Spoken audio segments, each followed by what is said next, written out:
Hello students, welcome to Turning Point Defence Academy. मैं अविनाश पारिक आपको physics subject पढ़ाने के लिए प्रेजेंट हुआ हूँ। जैसा कि आपको पता है, किसी भी एग्जाम को क्रैक करने के लिए थ्योरी की अपनी एक इम्पोर्टेंस रहती है। अगर इसी थ्योरी को क्वेश्चंस की फॉर्म में हम इंटीग्रेट करते हैं तो इसकी इम्पोर्टेंस और भी बढ़ जाती है। इसी इम्पोर्टेंस को ध्यान में रखते हुए एयरफोर्स एग्जाम के लिए हम एक क्वेश्चंस की सीरीज स्टार्ट कर रहे हैं, जिसमें हम एक्सपेक्टेड लेवल के क्वेश्चंस आपको सॉल्व करवाएंगे। तो हम आज आज के सेशन में सैंपल फर्स्ट का से स्टार्ट करने वाले हैं। मूव करते हैं क्वेश्चंस पे। क्वेश्चन नंबर फर्स्ट पे मूव करते हैं। क्वेश्चन आपको, if a photon having wavelength 900 nanometre then find its energy in electron volt. हमें एनर्जी किस में फाइंड करनी है? इलेक्ट्रॉन वोल्ट में। आपको वेवलेंथ गिवन है और फोटोन आपको गिवन है। एक फोटोन का तरंग दैर्घ्य 900 नैनोमीटर है। इसकी ऊर्जा इलेक्ट्रॉन वोल्ट में ज्ञात कीजिए। तो हमें इलेक्ट्रॉन वोल्ट में एनर्जी को फाइंड करना है। तो सबसे पहले मैं आपको बताना चाहूंगा फोटोन क्या होता है। कि जो भी हमारा लाइट होता है, लाइट को हमने ड्यूल नेचर की होती है, वो पार्टिकल फॉर्म में भी रहती है और वेव नेचर में भी रहती है। पार्टिकल फॉर्म को हम एनर्जी के बंडल की फॉर्म में कन्वर्ट करते हैं या फिर रिप्रेजेंट करते हैं, जिसको हम बोलते हैं फोटोन। तो फोटोन क्या होता है हमारा? फोटोन हमारा एनर्जी का बंडल होता है। हमें एनर्जी फाइंड करनी है। तो हमें पता है कि एनर्जी किस प्रकार से गिवन रहती है, E बराबर एच न्यू, जहां पर न्यू क्या हमारी फ्रीक्वेंसी। हमें पता है कि जो हमारी फ्रीक्वेंसी रहती है वो किसके बराबर रहती है? Velocity upon wavelength. तो हम इसको लिख सकते हैं एच वेलोसिटी। फोटोन हमारा लाइट की वेलोसिटी के साथ में मूव करता है, तो हम इसको लिख सकते हैं वेलोसिटी अपॉन वेवलेंथ। तो वेलोसिटी हमारी लाइट की velocity, that is c upon lambda. जहां पर एच क्या है हमारा? प्लांक कांस्टेंट है। इसका वैल्यू कितना होता है? 6.6 इंटू 10 टू की पावर माइनस 34 जूल पर सेकेंड। सी क्या हमारा? वेलोसिटी ऑफ लाइट, जिसकी वैल्यू कितनी होती है? 3 इंटू 10 टू की पावर 8 मीटर पर सेकेंड। लैम्डा क्या हमारा? वेवलेंथ। वेवलेंथ कितना गिवन है? 900 नैनोमीटर। तो वैल्यूज को मैं पुट करता हूँ, जो भी डाटा में गिवन है इस वैल्यूज को मैं पुट करता हूँ यहाँ पर। तो वैल्यू क्या आएगी हमारी? 6.6 इंटू 10 टू की power minus 34 into 3 into 10 to की पावर 8 अपॉन वेवलेंथ का वैल्यू गिवन है 900 नैनोमीटर। नैनोमीटर को हम लिखते हैं 10 टू की पावर माइनस 9। तो मैं पुट करता हूं 10 टू की पावर माइनस 9 नैनोमीटर को। चलिए इन डाटा को हम सॉल्व करते हैं। तो ई का वैल्यू हमारे पास में कितना आएगा? 6.6 इंटू 3 अपॉन 9 इंटू 10 टू की पावर माइनस 34 इंटू 10 टू की पावर 8। यहाँ से 900 से हम टेंस वाली डिजिट को साइड में लेते हैं, यहाँ पर ये बनाएगा 10 टू की पावर माइनस 7। ओवरऑल डाटा को हम सॉल्व करते हैं। तो सॉल्व करने के बाद में हमारी एनर्जी कुछ इस तरीके से आती है। 3 से 3 टाइम्स, अगेन ये 3 से 2.2 टाइम कैंसिल आउट होती है। तो 2.2 इंटू, अगर इसको डाटा को हम सॉल्व करते हैं तो ये आपका 7 ऊपर जाएगा, तो ऐड होके 15, 15 से ये माइनस 34 से 10 टू की पावर माइनस 19 जूल। जो भी हमें डाटा गिवन था वो सारा का सारा ऐसा ही सिस्टम में था। अगर हम उसको फाइनल हम देखते हैं तो एनर्जी हमें किस में मिलेगी? जूल में। लेकिन क्वेश्चन में हमें एनर्जी किस में पूछी है? इलेक्ट्रॉन वोल्ट में। तो हमारी फर्स्ट जॉब क्या रहेगी? इस जूल को हम कन्वर्ट करते हैं इलेक्ट्रॉन वोल्ट में। तो 2.2 इंटू 10 टू की पावर माइनस 19 अपॉन जो हमारा एलिमेंट्री चार्ज होता है वो कितना होता है? 1.6 इंटू 10 टू की पावर माइनस 19 गुलाम। तो ये अभी अब कन्वर्ट हो गया हमारा इलेक्ट्रॉन वोल्ट में। तो फाइनल आंसर सॉल्व करते हैं इसको। तो 10 टू की पावर माइनस 19 से ये कैंसिल आउट होके अगर इसको हम देखते हैं तो 16, 22 अपॉन 16। तो हमारा फाइनल आंसर कितना बनाएगा? ये 1.375 इलेक्ट्रॉन वोल्ट। तो फाइनल आंसर हमारा क्या बन रहा है? 1.375 electron volt. That is option number A is our correct option. तो इस तरीके से हमने क्वेश्चंस को सॉल्व किया है। डायरेक्ट आपका फॉर्मूला बेस्ड क्वेश्चन था। फॉर्मूला आपको पता होना चाहिए और थोड़ा सा आपस में इसके बीच में इंटर रिलेशन पता होना चाहिए, और वैल्यूज को पुट करके डायरेक्टली आप इसको 20 सेकंड में, विद इन 20 सेकंड में आप इसको सॉल्व कर सकते हैं। तो चलिए मूव करते हैं नेक्स्ट क्वेश्चन पे। क्वेश्चन आपका ऑप्टिक्स से रिलेटेड है। क्या गिवन है क्वेश्चन में? If a plane mirror is moving with speed of 7.5 metre पर second towards the object, then find velocity of image towards the object. Hindi medium वालों के लिए बात करते हैं। 7.5 7.5 मीटर पर सेकेंड की चाल से एक समतल दर्पण किसी वस्तु की ओर जा रहा है, तो वस्तु का प्रतिबिंब किस चाल से वस्तु की ओर आ रहा है।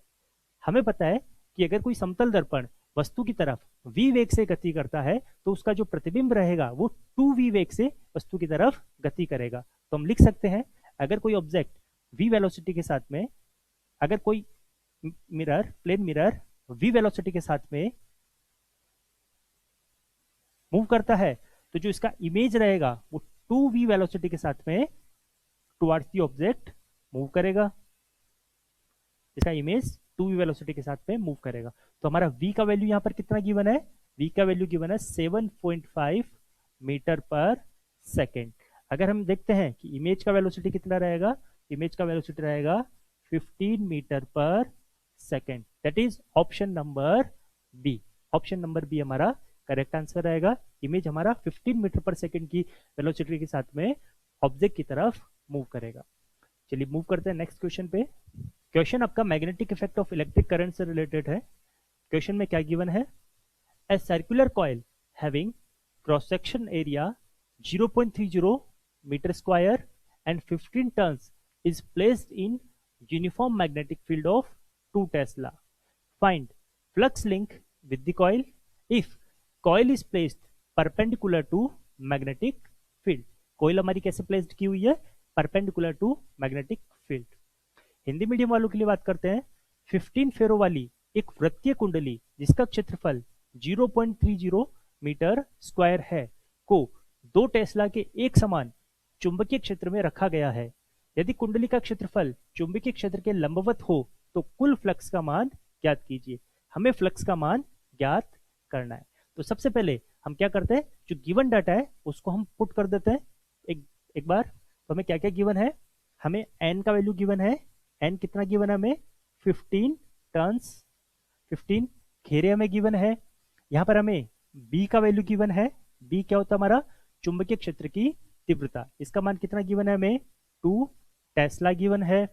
इसके अलावा हमें क्रॉस सेक्शनल एरिया ए का वैल्यू गिवन है, ए का वैल्यू कितना गिवन है 0.30 मीटर स्क्वायर। साथ ही साथ में हमें क्या बताया गया है, if coil is placed perpendicular to magnetic field means theta का मान हमें कितना गिवन है 90 डिग्री, थीटा का मान हमें गिवन है 90 डिग्री। तो देखिए अगर हम फ्लक्स के बारे में बात करते हैं तो फ्लक्स को हम किस प्रकार से प्रदर्शित करते हैं, फाई बराबर एन बी ए साइन थीटा, ये वाला फॉर्मूला होता है। वैल्यूज को हम पुट करते हैं, एन का वैल्यू हमें पता है, बी का वैल्यू पता है, ए का वैल्यू पता है और थीटा का वैल्यू पता है। तो वैल्यूज को पुट करते हैं, एन का वैल्यू मैं 15 पुट करता हूं, बी का वैल्यू मुझे 2 टेस्ला गिवन है दैट इज 2, एरिया का वैल्यू हमें कितना गिवन है 0.30, तो मैं पुट करता हूं वैल्यू को 0.30 और हमें पता है साइन 90, साइन 90 का मान कितना होता है, साइन 90 का मान होता है हमारा 1, क्योंकि साइन 90 का मान अधिकतम होता है। तो सॉल्व करते हैं इसको इंटू 0.30 इंटू 1, सॉल्व करते हैं इसको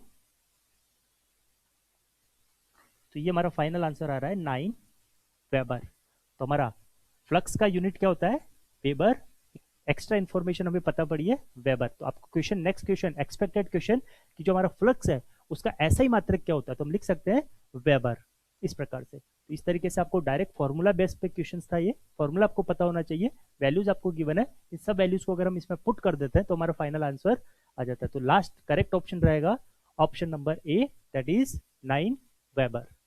मूव करते हैं नेक्स्ट क्वेश्चन पे। क्वेश्चन हमारा वेव थ्योरी से है।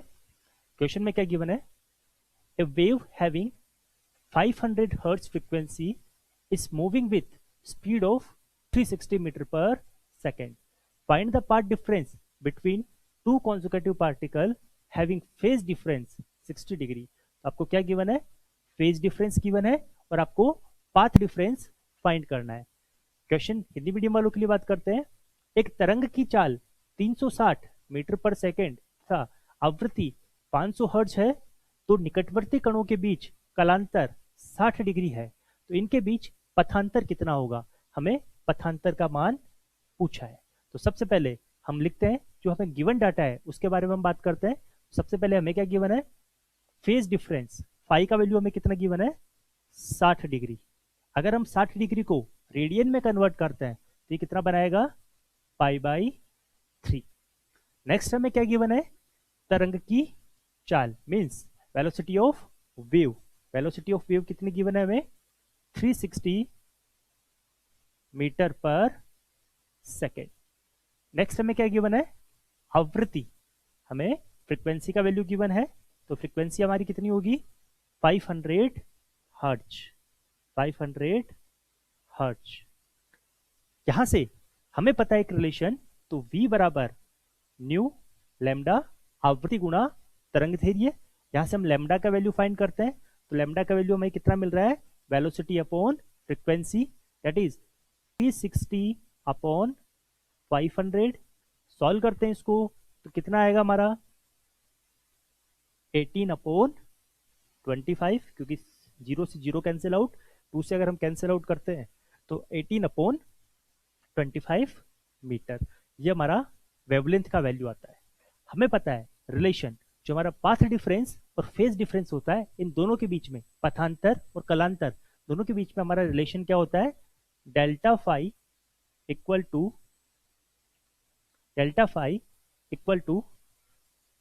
2 pi by lambda into delta x, जहां पर डेल्टा फाई क्या प्रदर्शित कर रहा है, हमारा फेज डिफरेंस को, डेल्टा एक्स किसको प्रदर्शित कर रहा है, पाथ डिफरेंस को, लेमडा हमारा वेवलेंथ को या फिर तरंग धैर्य को प्रदर्शित करता है।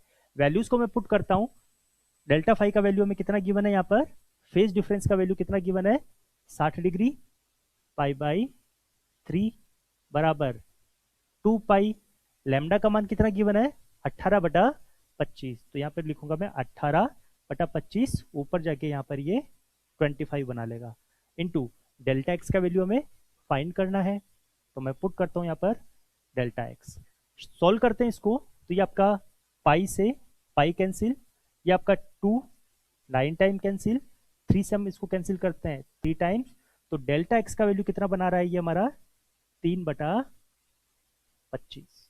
सॉल्व करते हैं इसको, कैलकुलेशन को इजी बनाने के लिए मैं 100 से ऊपर और नीचे की तरफ मल्टीप्लाई कर देता हूं, तो यहां से 25 4 टाइम इसको कैंसिल करेगा, और 4 और 3 आपस में मल्टीप्लाई होकर कितना बना लेंगे, 12/100। सॉल्व करते हैं इसको, सॉल्व करने के बाद में हमें क्या मिलेगा, 0.12 फेज डिफरेंस पूछा है, दैट इज मीटर, तो हमारा फाइनल आंसर क्या रहेगा, 0.12 metre, that is option number C. तो फेज डिफरेंस हमारा कितना बन रहा है, पाथ डिफरेंस, पथांतर 0.12 मीटर। तो इस तरीके से रिलेशन हमें पता होना चाहिए, गिवन डाटा से हम वेवलेंथ का वैल्यू फाइंड करेंगे और इसको इजी से इसमें पुट करके फाइनल वैल्यू हम निकाल देंगे। ये आपका 20 सेकंड का क्वेश्चन था, अगर आपको फॉर्मूला वगैरह ये सब चीजें पता है तो। चलिए मूव करते हैं नेक्स्ट क्वेश्चन पे। क्वेश्चन में आपको क्या गिवन है, if an electron is moving in circular path with 3 × 10⁸ times पर second, find current in the loop. Loop के अंदर हमें करंट फाइंड करनी है। हिंदी मीडियम वालों के लिए बात करते हैं, एक इलेक्ट्रॉन वृत्ताकार कक्षा में 3 × 10⁸ बार प्रति सेकंड घूमता है, लूप में धारा का मान क्या होगा, लूप में धारा का मान हमें ज्ञात करना है। तो चलिए, हमें पता है कि जो धारा होती है, धारा को हम किस प्रकार से प्रदर्शित करते हैं, I बराबर Q/T। आवेश में परिवर्तन की दर, आवेश में समय के साथ परिवर्तन की दर को हम क्या बोलते हैं, धारा बोलते हैं। तो हमें पता है Q बराबर कितना होता है, NE, जहां पर E क्या हमारा एलिमेंट्री चार्ज या फिर मूलभूत आवेश, इसका मान कितना होता है 1.6 × 10⁻19 कूलाम। बात करते हैं यहाँ पर N के बारे में। सपोज ये आपका कोई इलेक्ट्रॉन एक चक्कर पूरा करता है, 2 चक्कर पूरा करता है, इस प्रकार से कितने चक्कर वो पूरा कर रहा है, 3 × 10⁸ टाइम्स पर सेकेंड, मीन्स इतने इलेक्ट्रॉन हमारे पास में है। तो हम इसको n का वैल्यू क्या पुट करेंगे यहाँ पर, Q बराबर 3 × 10⁸, एलिमेंट्री चार्ज का मान कितना गिवन है, 1.6 × 10⁻⁻19 कूलाम, तो टोटल चार्ज हमारा कितना बना रहा है यहाँ से 4.8 into 10⁻⁻11 coulomb.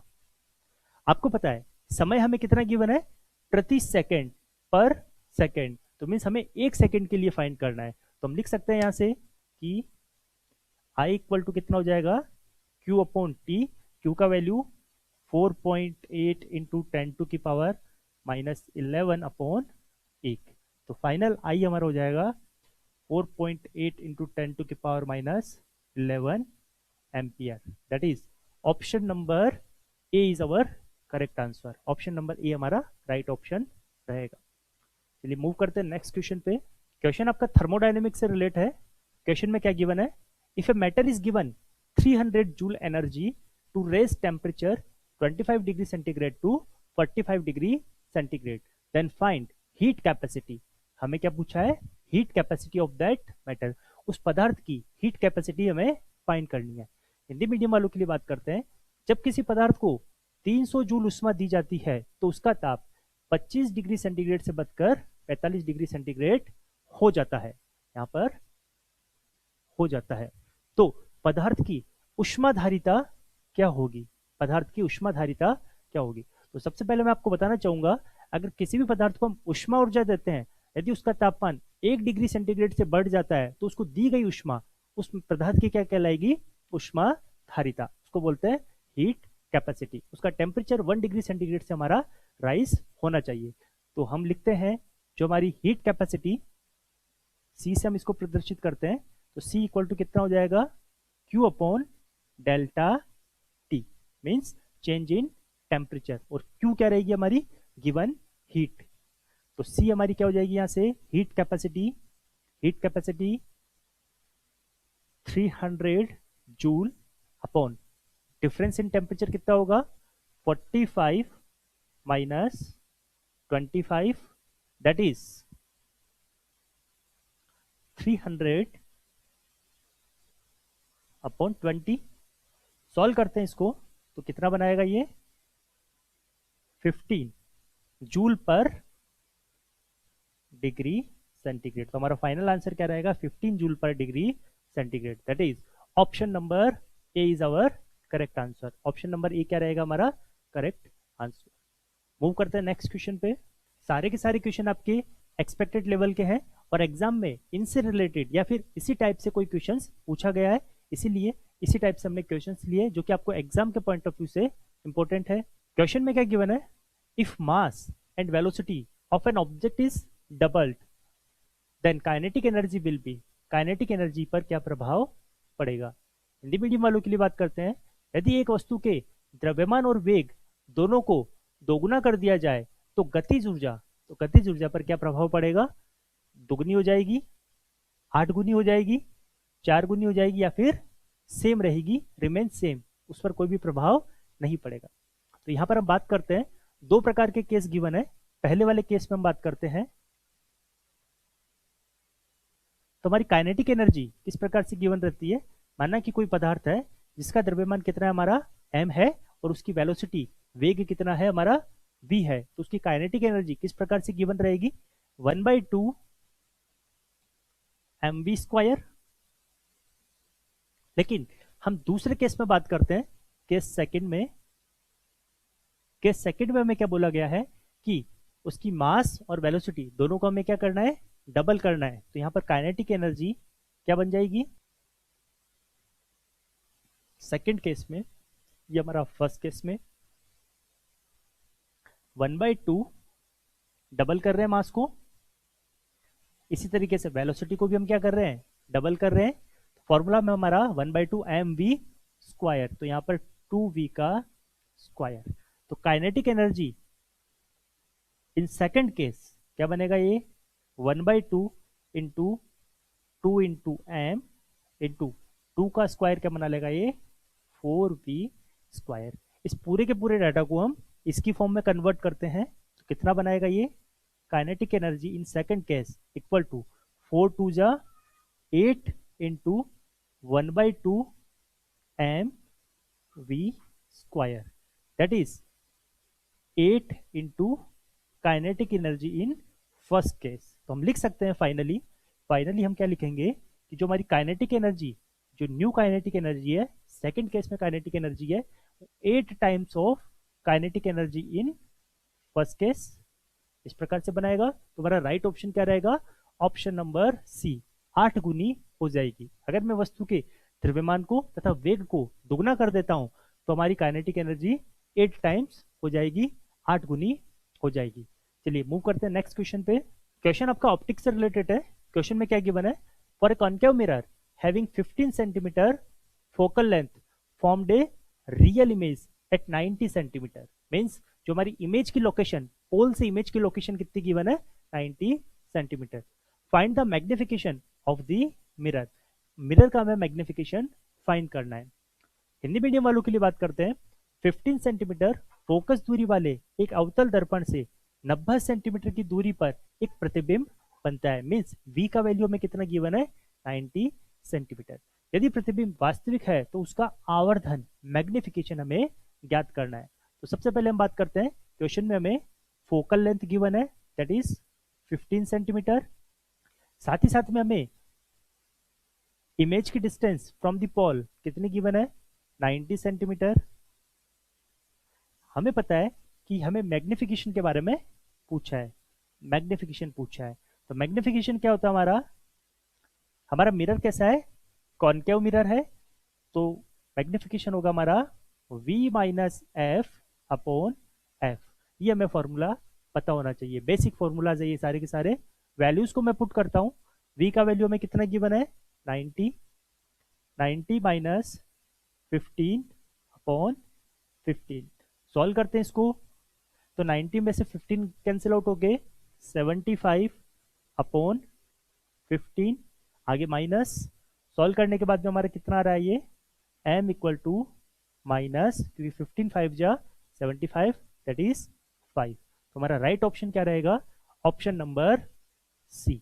Option number C हमारा राइट ऑप्शन रहेगा कि मीन्स उसका मैग्निफिकेशन कितना रहेगा? 5। चलिए मूव करते हैं नेक्स्ट क्वेश्चन पे। क्वेश्चन आपका काइनेमेटिक्स से रिलेटेड है। क्वेश्चन में आपको क्या गिवन है? An object is moving from rest and cover a distance 1.2 metre in 8 second. Find the acceleration of the object. आपसे क्या फाइंड करने को बोला उसने? एक्सेलरेशन। हिंदी मीडियम वालों के लिए बात करते हैं। एक पिंड विरामावस्था से चलना प्रारंभ करके गति के 8वें सेकंड में 1.2 मीटर की दूरी तय करता है। तो पिंड का त्वरण क्या होगा? पिंड का हमें त्वरण फाइंड करना है। तो चलिए हम बात करते हैं। जब भी हमें nth सेकंड के बारे में, डिस्टेंस के बारे में बोला जाता है तो हमारे पास में फॉर्मूला है S n equal to u plus half a 2n minus 1, जहां पर एस एन क्या हमारा? nth सेकंड में ट्रेवल्ड डिस्टेंस या फिर nवें सेकंड में तय की गई दूरी। u क्या हमारा? प्रारंभिक वेग। a क्या है इस फॉर्मूला में? त्वरण। और n क्या है? जिस सेकंड के लिए, जिस पर्टिकुलर इंस्टेंट ऑफ टाइम के लिए हमें फाइंड करना है। हमें पता है क्वेश्चन में बोला गया है कि फ्रॉम दी रेस्ट या फिर विरामावस्था से चलना प्रारंभ करती है। तो विरामावस्था को हम क्या बोलते हैं? विरामावस्था में जो हमारा प्रारंभिक वेग रहेगा उसका मान कितना रहेगा? 0 रहेगा, 0 रहेगा। तो वैल्यूज को मैं पुट करता हूं। डिस्टेंस हमें कितना गिवन है? 1.2। यू का वैल्यू हमें 0 बोला गया है क्योंकि रेस्ट से मूव कर रही है। 1/2 इंटू ए का वैल्यू हमें फाइंड करना है 2 इंटू एन का वैल्यू कितना दिया गया है? 8 सेकेंड, 8वें सेकेंड में। तो एन का वैल्यू यहाँ पर 8 माइनस 1 दैट इज। सॉल्व करते हैं इसको। तो ये 2 यहां से मल्टीप्लाई होके 2.4 इक्वल टू ए इंटू 8 2 जा 16, 16 में से 1 माइनस करते तो 15। सॉल्व करते हैं इसको। तो ए इक्वल टू कितना आ रहा है हमारा? सॉल्व करते हैं इसको। तो यहां से ये बना रहा है 2.4 अपॉन 15, पॉइंट को नीचे की तरफ लाते हैं 10। सॉल्व करते हैं। सॉल्व करने के बाद में ये आपका 12 अपॉन 5 बनाता है। यहां से 3 से कैंसिल आउट करते हैं तो ये 5 टाइम, ये 4 टाइम। तो ए इक्वल टू कितना बना रहा है हमारा? 4 upon 25 that is equal to 100 upon 100।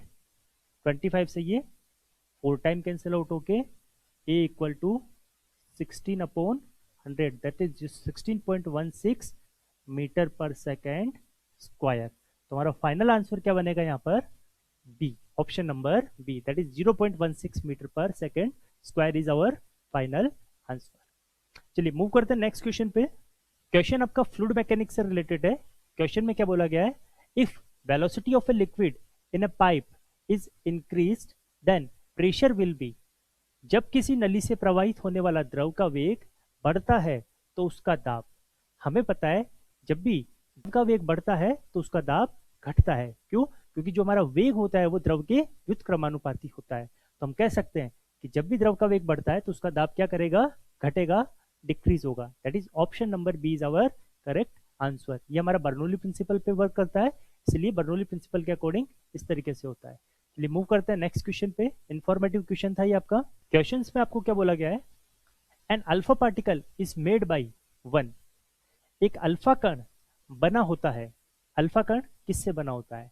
तो बोला गया है 1 proton and 1 neutron, 2 proton and 2 neutron, 2 proton and 1 neutron, only 1 proton. हमें पता है कि जो हमारी अल्फा पार्टिकल्स होता है वो आपका हीलियम का आइडेंटिकल रहता है, मीन्स इसमें 2 प्रोटॉन और 2 न्यूट्रॉन्स रहते हैं। तो हमारा राइट ऑप्शन रहेगा ऑप्शन नंबर बी। जब भी हम किसी पदार्थ का रेडियो एक्टिव डिके होता है तो उसमें से कुछ पार्टिकल्स इमिट होते हैं। उन्हीं पार्टिकलों में से हमारा एक पार्टिकल इमिट होता है अल्फा पार्टिकल। तो हमारा राइट ऑप्शन क्या रहेगा? Option number B. इसमें 2 प्रोटॉन और 2 न्यूट्रॉन रहते हैं क्योंकि यह हीलियम का आइडेंटिकल होता है। मूव करते हैं नेक्स्ट क्वेश्चन पे। क्वेश्चन में पूछा गया है twinkling of star is due to. तारों के टिमटिमाने का कारण क्या है? Refraction of light, reflection of light, interference of light या फिर डायफ्रेक्शन ऑफ लाइट। प्रकाश का अपवर्तन, प्रकाश का परावर्तन, प्रकाश का व्यतिकरण और प्रकाश का विवर्तन। चलिए बात करते हैं। जब भी किसी तारे से प्रकाश हमारी आंख तक या फिर प्रेक्षक तक पहुंचता है तो उसे पृथ्वी के वायुमंडल में अलग अलग परतों से गुजरना पड़ता है, जिसका अपवर्तनांक अलग अलग होता है। अपवर्तनांक अलग अलग होने के कारण प्रकाश की तरंग को, प्रकाश की किरण को बार बार उसका अपवर्तन होता है, अपने पथ से वो विचलित होती है। अपने पथ से विचलित होने के कारण तारे हमें टिमटिमाते हुए दिखाई देते हैं। तो यही रीजन है प्रकाश का अपवर्तन। That is option number A, refraction of light. Refraction of light के कारण हमें तारे ट्विंकल करते हुए दिखाई देते हैं। मूव करते हैं नेक्स्ट क्वेश्चन पे। क्वेश्चन में आपको गिवन है if a length of a copper wire is increase by 5% then percentage increase resistance will be. Means resistance में कितना परसेंट का इंक्रीज हुआ है वो हमें फाइंड करना है। हिंदी मीडियम वालों के लिए बात करें, एक तांबे के तार को खींचकर उसकी लंबाई 5% बढ़ा दी जाए तो प्रतिरोध के प्रतिशत में कितनी वृद्धि होगी? हमें पता है कि जो हमारा प्रतिरोध रहता है वो किस प्रकार से गिवन रहता है? R equal to rho L upon A. कहने का मतलब है कि जो प्रतिरोध होता है वो लंबाई के समानुपाती तथा क्रॉस सेक्शनल एरिया या फिर अनुप्रस्थ काट के क्षेत्रफल के व्युत्क्रमानुपाती होता है। तो यहाँ से हमें क्या रिलेशन पता पड़ता है? हमें रिलेशन पता पड़ता है कि R is directly proportional to L। Means अगर L का वैल्यू इंक्रीज करता है तो उसी रेस्पेक्ट में R का वैल्यू भी इंक्रीज करेगा। अगर हम लंबाई को 5% इंक्रीज करते हैं, बढ़ाते हैं, तो प्रतिरोध भी कितना प्रतिशत बढ़ेगा? 5%। हमारा राइट ऑप्शन रहेगा option number A, that is 5%। प्रतिरोध हमारा कितना बढ़ेगा? 5%। मूव करते हैं नेक्स्ट क्वेश्चन पे। क्वेश्चन अगेन आपका इंफॉर्मेटिव क्वेश्चन है और आपका ये वेव थ्योरी से। क्वेश्चन में क्या बोला गया है? Find the phase difference between the edges of a vibrating sonometer. कंपन करते हुए स्वरित्र की भुजाओं के बीच रेडियन का कलांतर होता है। कितना होता है हमारा? पाई। जब भी हम सोनोमीटर के बारे में बात करते हैं तो उसकी जो वाइब्रेटिंग एज होती है उनके बीच में हमारा फेज डिफरेंस कितना रहेगा? पाई रेडियन का। Option number A is our correct option. Simple आपका इंफॉर्मेटिव क्वेश्चन है और एग्जाम में इस तरीके से इंफॉर्मेटिव क्वेश्चन भी पूछे जाते हैं। मूव करते हैं नेक्स्ट क्वेश्चन पे। फर्स्ट यूनिट हमारी unit and dimension. Unit and dimension से हमें पूछा गया है क्वेश्चन। क्वेश्चन में क्या गिवन है? Find unit vector if. आपको एक वेक्टर गिवन है, इसका हमें यूनिट वेक्टर फाइंड करना है। सदिश, ये आपको कुछ सदिश गिवन है 5 5 के प्लस जे के प्लस 2 के की दिशा में एकांक सदिश है। हमेशा हम यूनिट वेक्टर को क्यों फाइंड करते हैं? यूनिट वेक्टर हमारा क्या रिप्रेजेंट करता है? किसी पर्टिकुलर डायरेक्शन को रिप्रेजेंट करता है। तो हम एकांक सदिश को किस प्रकार से प्रदर्शित करते हैं? ए कैप से प्रदर्शित करते हैं, जिसका मान कितना होता है? सदिश बटा सदिश का परिमाण, सदिश बटा सदिश का परिमाण। पुट करता हूं मैं वैल्यूज को, ए केप की वैल्यू हम फाइंड करते हैं। तो सदिश ए का मान कितना है? 5 I cap plus J cap plus 2 K cap. परिमाण निकालने के लिए हम क्या लिखेंगे? 5 का स्क्वायर प्लस 1 का स्क्वायर प्लस 2 का स्क्वायर। सॉल्व करते हैं इसको, तो यहां से ए केप का वैल्यू कितना आ रहा है? 5 I cap plus J cap plus 2 K cap upon, solve करते हैं, 5 का स्क्वायर दैट इज 25, 1 का स्क्वायर दैट इज 1 प्लस 2 का स्क्वायर दैट इज 4। सॉल्व करते हैं इनको, ऐड करने के बाद में हमें क्या मिलेगा? 5 I cap plus J cap plus 2 K cap upon 30। ये हमारा फाइनल आंसर बन रहा है यूनिट वेक्टर का in the direction of vector A. तो हमारा राइट ऑप्शन क्या रहेगा? ऑप्शन नंबर ए। ये हमारा राइट ऑप्शन रहेगा, यूनिट वेक्टर का हमें वैल्यू फाइंड करना था। मूव करते हैं नेक्स्ट क्वेश्चन पे। क्वेश्चन में क्या बोला गया है? In a capillary tube shape of meniscus of mercury is, केशिका नली में पारे की सतह की आकृति होगी कॉनकेव, अवतल, प्लेन, समतल, कॉन्वेक्स, उत्तल, नन ऑफ दी अबव, इनमें से कोई नहीं। तो हमेशा जब हम बात करते हैं मेनिस्कस के बारे में, तो जब भी हम केशिका नली में पारे को फिल करते हैं तो उसकी चंद्रिका कैसी बनेगी? कॉन्वेक्स टाइप की, उत्तल प्रकार की, इस प्रकार से बनेगी। यहाँ इसमें हमने पारा भरा हुआ है, तो चंद्रिका इसकी कैसी बनेगी? इस प्रकार से। कारण क्या है कि मीन्स पारे के अणुओं के मध्य, जो कि समान प्रकार के अणु है, इन अणुओं के मध्य लगने वाला सहसंजक बल का मान पारे तथा कांच के मध्य लगने वाले आसंजक बलों के मान से अधिक होता है। अधिक होने के कारण इसकी चंद्रिका कैसी बनेगी हमारी? इस प्रकार से उत्तल प्रकार की बनती है। तो हमारा राइट ऑप्शन क्या रहेगा? Option number. चलिए मूव करते हैं नेक्स्ट क्वेश्चन पे। क्वेश्चन में आपको क्या गिवन है? 250 kilogram lift moving upward with acceleration of 3 metre पर second square, find tension in the rope of the lift. Lift की रोप में हमें टेंशन फाइंड करनी है। हिंदी मीडियम वालों के लिए बात करते हैं। 250 किलोग्राम द्रव्यमान की लिफ्ट 3 मीटर पर सेकेंड स्क्वायर के त्वरण से ऊपर जा रही है। लिफ्ट की डोरी का तनाव क्या होगा? हमें टेंशन हमें उसमें फाइंड करनी है। बात करते हैं, देखिए एक फ्री बॉडी डायग्राम बनाते हैं। किस प्रकार से डायग्राम बनता है? सपोज ये आपकी एक लिफ्ट है जो कि इस रोप के थ्रू इस तरीके से बंधी हुई है।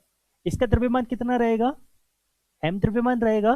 द्रव्यमान m होने के कारण इस पर गुरुत्वाकर्षण के कारण भार W नीचे की तरफ लगेगा, that is W equal to कितना रहेगा हमारा?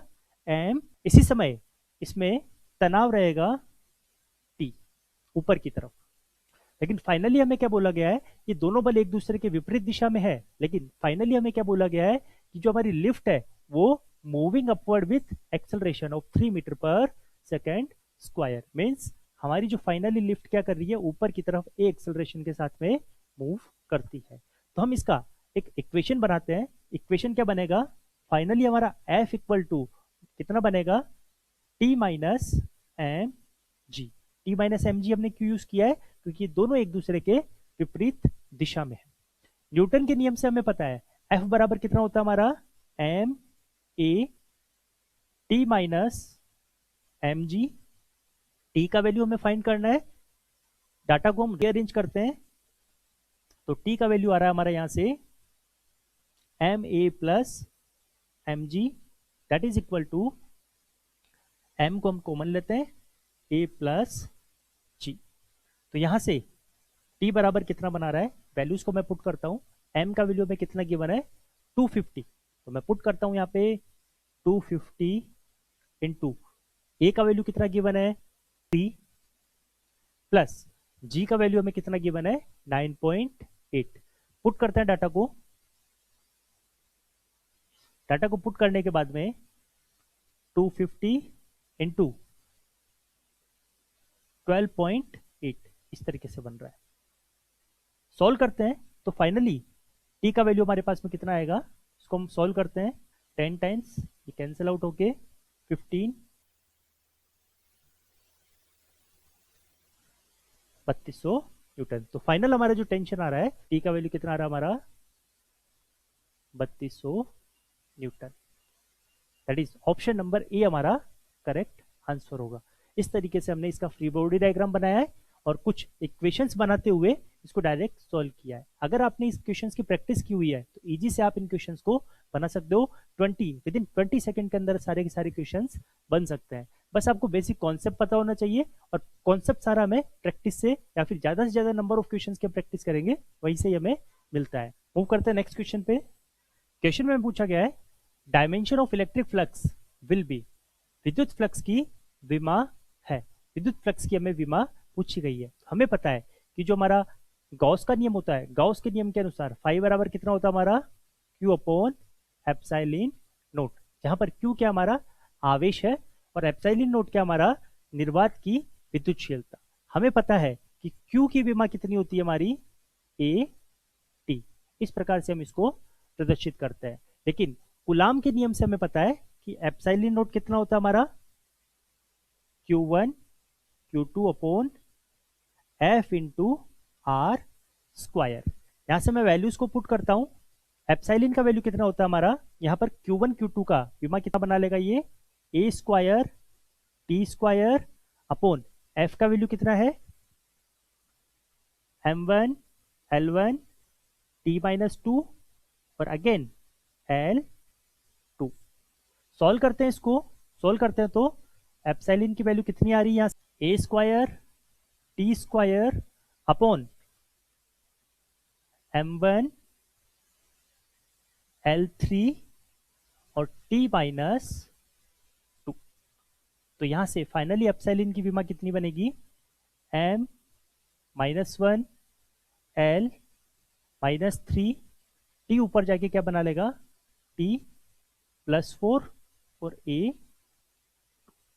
इस तरीके से हमारे पास में ये एप्सिलॉन की भी विमा आ गई। अब इक्वेशन नंबर फर्स्ट पे मैं इन दोनों वैल्यूज को पुट करता हूं, क्यू की वैल्यूज को और एप्सिलॉन जीरो की वैल्यूज को। तो फाइनली हमें मिलेगा ए बराबर ए टी अपॉन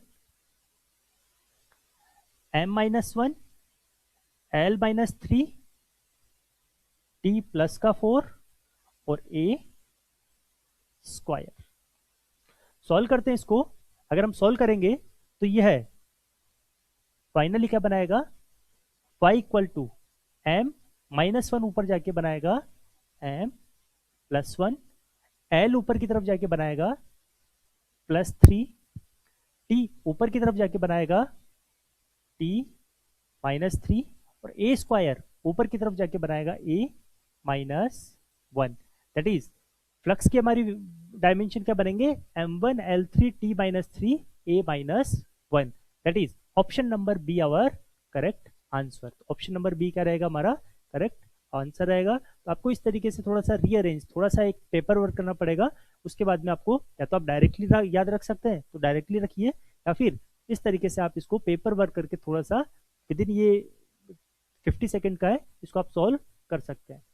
मूव करते हैं नेक्स्ट क्वेश्चन पे। क्वेश्चन में आपको क्या गिवन है 10 centimetre radius sphere having surface charge density 6 microcoulomb पर metre square, find electric flux link with the sphere.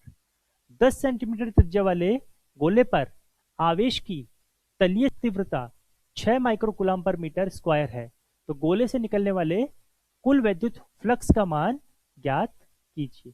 कुल वैद्युत फ्लक्स का मान हमें ज्ञात करना है। हमें पता है गॉस के नियम से फाई बराबर कितना होता है हमारा क्यू अपॉन एप्सिलॉन नोट। यहां पर क्या गिवन है हमें surface charge density means sigma का वैल्यू हमें गिवन है। सिग्मा का वैल्यू कितना गिवन है 6 माइक्रोकूलम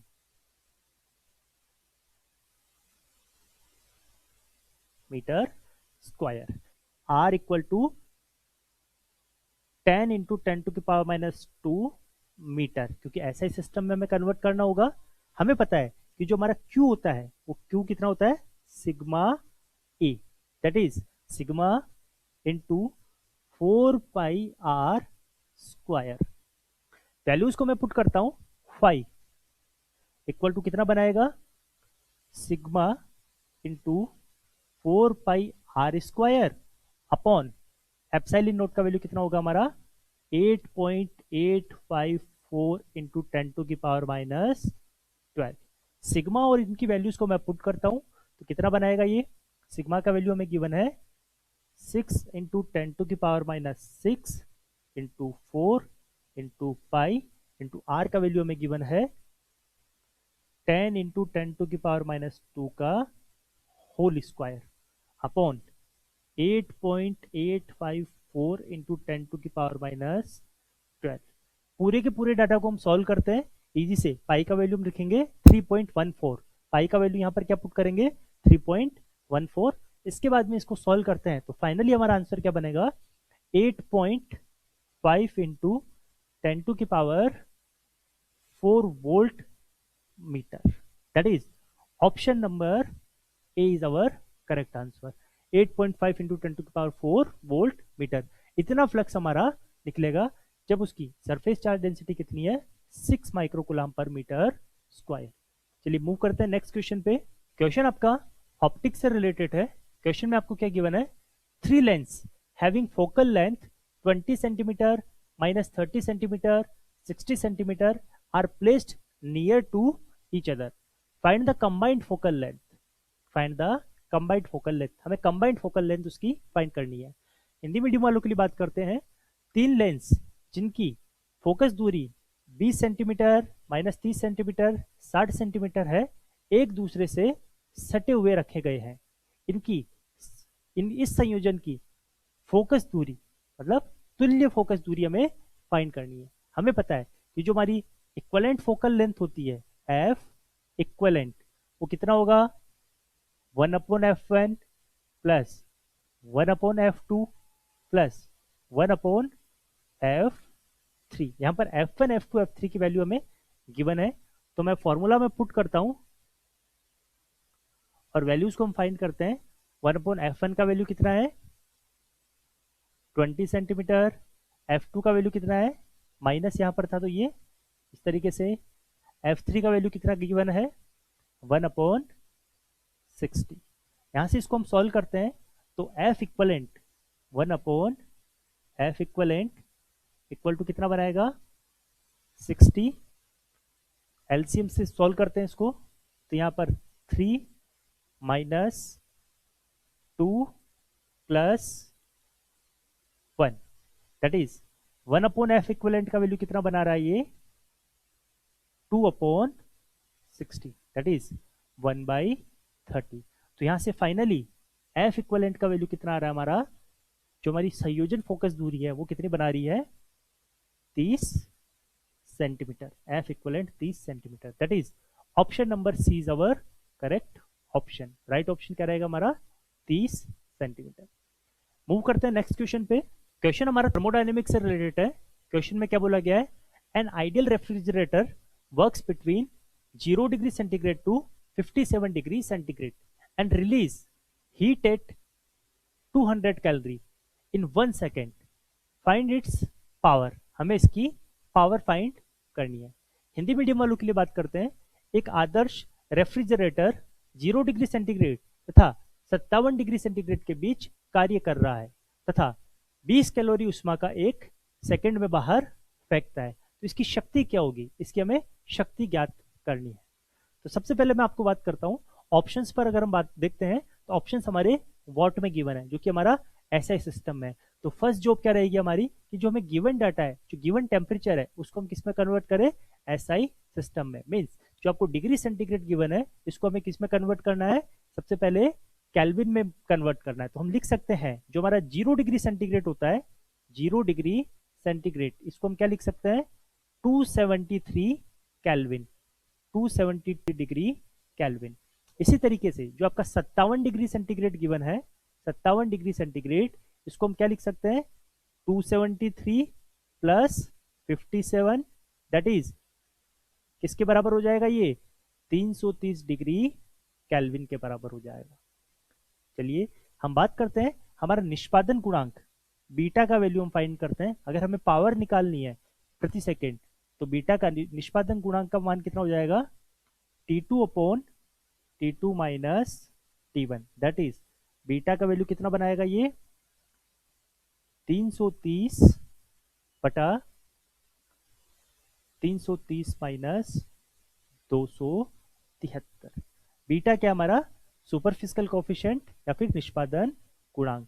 तो 330 बटा 57 इसको हम सॉल्व करते हैं तो कितना बनाएगा ये 4.79। ये हमारा बीटा या फिर निष्पादन गुणांक का वैल्यू पता में पड़ा। क्या लिखा गया है 200 कैलोरी ऊष्मा प्रति सेकंड बाहर फेंकता है। तो हमें इसको फर्स्ट जॉब क्या रहेगी, हमें इसको जूल में कन्वर्ट करते हैं। तो जूल में कन्वर्ट करने के लिए हमें इसको क्या करना पड़ेगा 4.2 क्योंकि प्रति सेकंड हमें निकालना है 4.2 जूल पर सेकेंड। तो Q का वैल्यू कितना आ रहा है हमारे यहां से 840 जूल पर सेकेंड।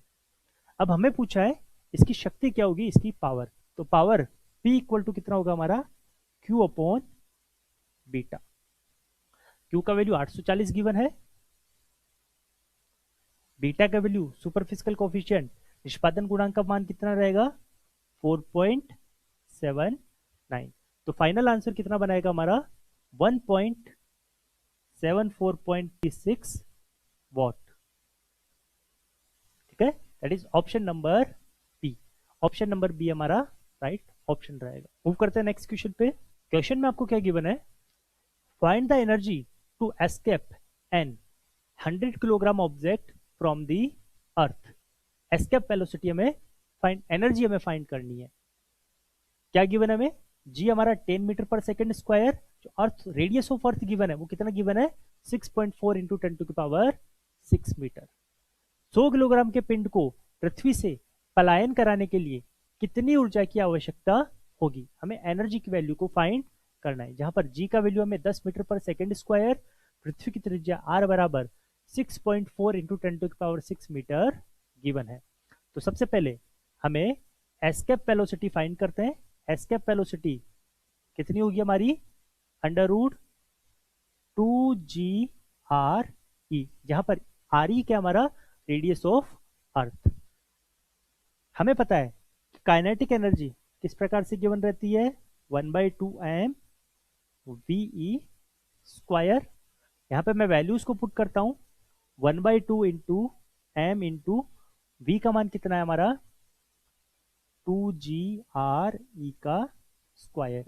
सॉल्व करते हैं 1/2m two 2 into G into R, 2 से 2 कैंसिल आउट होके यहां से फाइनली हमारा काइनेटिक एनर्जी कितना बना रहा है mgre, दैट इज m का वैल्यू कितना गिवन है 100, g का वैल्यू कितना गिवन है 10, re का वैल्यू कितना गिवन है 6.4 इंटू 10 टू की power 6, that is 6.4 into 10 to की पावर 9 जूल। तो फाइनली हमारी काइनेटिक एनर्जी कितनी बन रही है 6.4 इंटू 10 टू की power 9 joule, that is option number C. Option number C हमारा राइट ऑप्शन रहेगा 6.4 इंटू 10 टू की पावर 9। चलिए मूव करते हैं नेक्स्ट क्वेश्चन पे। क्वेश्चन आपका वेव थ्योरी से रिलेटेड है। क्या बोला गया है, in simple harmonic motion relation between acceleration and displacement is given as. सरल आवर्त गति में त्वरण तथा विस्थापन में सही संबंध होता है। कुछ आपको रिलेशन गिवन है, हमें इसमें संबंध फाइंड करना है। देखिए अगर हम बात करते हैं सरल आवर्त गति के बारे में, तो सरल आवर्त गति के लिए आवश्यक प्रतिबंध क्या है कि जो इसका त्वरण होता है वो विस्थापन के ऋणात्मक समानुपाती होता है। जो आपका एक्सेलरेशन होता है वो डिस्प्लेसमेंट के डायरेक्टली प्रोपोर्शनल होता है नेगेटिव के। तो हमारा राइट ऑप्शन क्या रहेगा, acceleration is directly proportional to minus displacement, that is option number B. Option number B is our correct option. चलिए मूव करते हैं नेक्स्ट क्वेश्चन पे। क्वेश्चन में आपको क्या गिवन है, an electric dipole having charge 2 microcoulomb at a 0.2 centimeter is placed in 2 into 10 to the power 4 Newton per coulomb electric field. Then find electric dipole moment. हमें electric dipole moment का value find करना है। Hindi medium वालों के लिए बात करते हैं। एक विद्युतीय द्विध्रुव जो 2 माइक्रोकूलम के आवेश से बना है को 2 गुणा 10 की घात 4 न्यूटन पर कूलम के विद्युतीय क्षेत्र में रखा गया है। यदि द्विध्रुव की लंबाई 0.2 सेंटीमीटर हो तो द्विध्रुव आघूर्ण का मान ज्ञात कीजिए। तो हमें इलेक्ट्रिक डाइपोल मोमेंट का वैल्यू फाइंड करना है। चलिए, हमें पता है कि इलेक्ट्रिक डाइपोल मोमेंट को हम किससे प्रदर्शित करते हैं, P से। और यह इलेक्ट्रिक डाइपोल मोमेंट कैसी राशि है, हमारी सदिश राशि है। मीन्स इसको प्रदर्शित करने के लिए दिशा व परिमाण दोनों की आवश्यकता होती है। अगर हम इलेक्ट्रिक डाइपोल मोमेंट की दिशा के बारे में बात करते हैं तो दिशा किधर रहेगी, ऋणात्मक आवेश से धनात्मक आवेश की तरफ, नेगेटिव चार्ज से पॉजिटिव चार्ज की तरफ। तो जो हमारा इलेक्ट्रिक डाइपोल मोमेंट है वो किस प्रकार से परिभाषित होता है कि मीन्स ये आपका प्रोडक्ट होता है either of the charge and distance between the both charge. तो हमें डिस्टेंस कितनी गिवन है यहाँ पर 2, L को हम कंसीडर करते हैं, Q का वैल्यू हमें 2 इंटू 10 टू की पावर -6 और 2L, इनके बीच की जो डिस्टेंस है वो कितनी गिवन है 0.2 सेंटीमीटर। 0.2 सेंटीमीटर। तो इसको कन्वर्ट करेंगे हम इसमें 10 टू की पावर -2 में। तो फाइनल आंसर हमारा कितना बनाएगा ये 0.4 इंटू 10 टू की power -8 coulomb metre. That is option number A is our correct option. 0.4 into 10 to की पावर -8 कूलम मीटर, ये क्या रहेगा हमारा इलेक्ट्रिक डाइपोल मोमेंट का मान रहेगा। चलिए मूव करते हैं लास्ट क्वेश्चन पे। क्वेश्चन हमारा, a bullet is fired at maximum range 3920 metre. Find projectile velocity. Projectile velocity के बारे में हमें फाइंड करना है। एक बंदूक की गोली का अधिकतम परास 3920 मीटर है। गोली का प्रक्षेप्य वेग क्या होगा, प्रक्षेप्य वेग के बारे में हमें पूछा है। जब भी हम अधिकतम परास के बारे में बात करते हैं तो थीटा का मान कितना रहेगा हमारा 45 डिग्री। तो यहां से हम पता कर सकते हैं कि जो हमारा आर मैक्सिमम होगा, आर मैक्सिमम वो किस प्रकार से गिवन रहता है U² अपॉन G, जहां पर आर मैक्सिमम अधिकतम परास को, U हमारा प्रक्षेप्य वेग को और G हमारा गुरुत्वीय त्वरण को प्रदर्शित करता है। तो वैल्यूज को मैं पुट करता हूं डाटा में। U² का वैल्यू हमें फाइंड करना है, G का वैल्यू हमें 9.8 गिवन है। तो यहां से U² इक्वल टू कितना बनाएगा, इस प्रकार से। तो U का वैल्यू कितना बना रहा है ये, इसको हमने सॉल्व किया इस तरीके से। सॉल्व करने के बाद में कितना आएगा 38,416। तो यहां से अगर हम इसका अंडर रूट निकालते हैं तो अंडर रूट हमें कितना मिलेगा 196 मीटर पर सेकेंड। तो हमारा राइट ऑप्शन क्या रहेगा, option number B. Final answer हमारा रहेगा ऑप्शन नंबर बी। तो ये हमारा इस तरीके से आज 25 क्वेश्चंस की एक सीरीज थी। इस सीरीज में हमने जो हमारे एक्सपेक्टेड लेवल के क्वेश्चंस है वो सॉल्व किए हैं। नेक्स्ट क्लास में हम इसी सीरीज को कंटिन्यू करते हैं और थोड़ा सा अपग्रेडेड लेवल पे क्वेश्चंस को हम सॉल्व करते हैं। Thank you very much.